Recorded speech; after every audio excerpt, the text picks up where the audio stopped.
சென்னை வேளச்சேரி விஜயா நகர் முழுவதும் வெள்ளம் சூழ்ந்துள்ள நிலையில் கடந்த 3 நாட்களாக வீடுகளை விட்டு வெளியேற முடியாமலும் மின்சாரம் மற்றும் குடிநீர் இல்லாமலும் அப்பகுதி மக்கள் தவித்து வருகின்றனர்.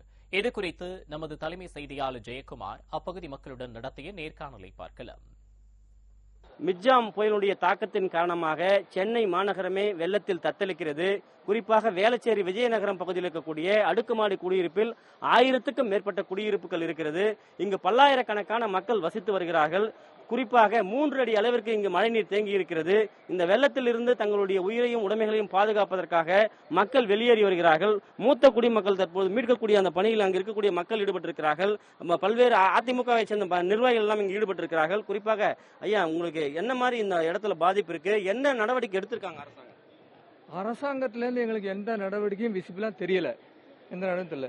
நாங்க தண்ணி இங்க 3 நாளா உள்ள பவர் கிடையாது. எனி டைம் வாட்டர் நிற்கலாம். அப்புறம் ஹெல்த் ப்ராப்ளம், ஏதாவது ஹெல்த்துக்கு ஆச்சுன்னா ஆம்புலன்ஸ் கூட உள்ள வர முடியாது. அந்த மாதிரி சிச்சுவேஷன்ல நாங்க we are living inside. So அதனால நம்ம சேஃபா ஒரு பிளேஸுக்கு போறது பெட்டர். இப்ப நீங்க இப்ப உங்களுக்கு ஏறக்குறைய ஒரு 70 வயது இருக்கும். இது போன்ற ஒரு வெள்ளத்தை நீங்கள் இந்த பகுதியில் பார்த்திருக்கீங்களா? இது வரைக்கும் யாராவது மீட்கிறதுக்காக அரசு தரப்பிலிருந்து மாமன்ற உறுப்பினர்களோ அல்லது சட்டமன்ற உறுப்பினரோ நாடாளுமன்ற உறுப்பினரோ அமைச்சரோ யாருன்னா வந்திருக்காங்களா? யாரும் வரல.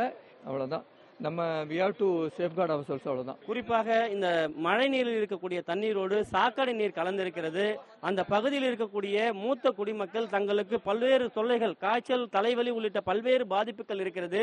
தாங்கள் எப்படியாவது இந்த பகுதியில் இருந்து இன்று இரவுக்குள் செல்ல வேண்டும் என்கிற அவசர கதியில் உயிர் பயத்தில் தற்போது இந்த இடத்தில் இருந்து அவர்களிடம் இருக்கிற பொருட்களை வைத்து புறப்பட்டு செல்லக்கூடிய அந்த காட்சிகளை நம்மால் பார்க்க முடிகிறது.